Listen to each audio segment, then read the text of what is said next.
कोई भी फसाद मचाने वाला कौन होता है? कोई ऐसा इंसान जो कि दीन की खातिर खुद को उड़ा दे, या फिर कोई पॉलिटिशियन जो लोगों में दहशत फैलाए खुद के पॉलिटिकल गेन के लिए? कोई ऐसा इंसान जो कि एक बंकर बस्टर हथियार को किसी इंसान के घर पर गिरा दे? कोई ऐसा इंसान जो अपनी कंट्री की, अपने लोगों की, अपनी जमीन की हिफाजत कर रहा है लड़ते हुए? या फिर कोई ऐसा इंसान जो कि किसी और ही कंट्री पर जाकर अटैक करता है? कोई ऐसा इंसान जो बदला लेना चाहता है उस ड्रोन स्ट्राइक का जिसकी वजह से उसकी फैमिली मारी गई थी? या फिर कोई ऐसा इंसान जो नेशनलिज्म से इंस्पायर होकर अपनी कंट्री की आर्मी को ज्वाइन करता है और वही आर्मी किसी दूसरे देश पर अटैक कर देती है? या फिर वो इंसान जो हजारों किलोमीटर दूर बैठा हुआ है और वहां से ड्रोन स्ट्राइक कर रहा है? या फिर वो इंसान जिसने उसको ऑर्डर दिया है उस ड्रोन स्ट्राइक को करने के लिए?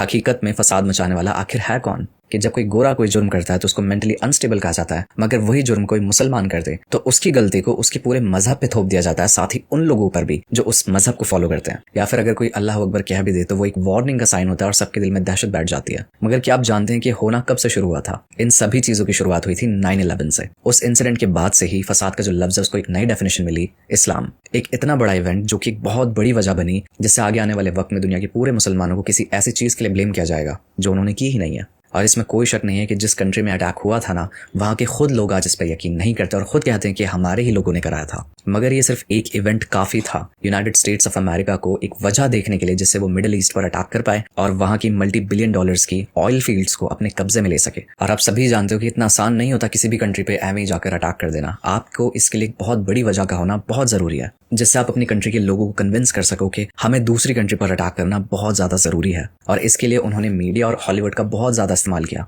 जहां पर कोई भी मुसलमान हो या फिर अफगान हो उसको बहुत ज्यादा गुस्सैल दिखाए, उसकी एक दाढ़ी हो, वो कुर्ता पजामा पहनता हो, उसके हाथ में AK-47 हो, वो अपनी औरतों पर जुल्म करता हो और वो गुफाओं में रहता हो। और ये सिर्फ न्यूज या फिर मूवीज नहीं होती हैं, इसको हम साइकोलॉजिकल वॉरफेयर कहते हैं, जिससे एक बहुत बड़े झूठ को सच में बदल दिया जाए। मगर आप सभी सोच रहे होंगे कि इसकी जरूरत ही क्या है, लोगों को क्या फायदा होगा कि अगर इस्लाम बदनाम होता है तो? और इसका आपको जवाब मिलेगा कि जंगों से किसका फायदा है, ऑयल से किसका फायदा है, जब हथियार बेचे जाते हैं तो किसका फायदा होता है, या फिर इस दहशत का जो लोगों के दिलों में बैठा दी गई है किसको फायदा होता है? और ये वो सच्चाई है जो कि न्यूज या फिर मूवीज में आपको कभी नहीं दिखाया जाएगा। हकीकत यह है कि जितनी भी जंगें हुई हैं और ये जितना भी फसाद मचा है, इसमें सबसे ज्यादा जानें जिनकी गई हैं वो खुद मुसलमान थे। इन सभी जंगों में 80 से 90% लोग जो मारे गए हैं वो मुसलमान थे और वो अपनी कंट्री में मारे गए हैं। तो आप खुद सोच कर देखें, क्या इस्लाम खतरा है या फिर इसी को टारगेट बनाया गया है? और इसी वजह से मैं एक नई सीरीज शुरू कर रहा हूँ जिसका नाम होगा फसाद फिल अर्थ। और ये सीरीज उन सारे झूठों को और उन सभी धोखों को आपके सामने लेके आएगी। तो इस वीडियो को शेयर करें अपने दोस्तों के साथ, अपनी फैमिली के साथ, अगर आप चाहते हैं कि वो भी सच जाने।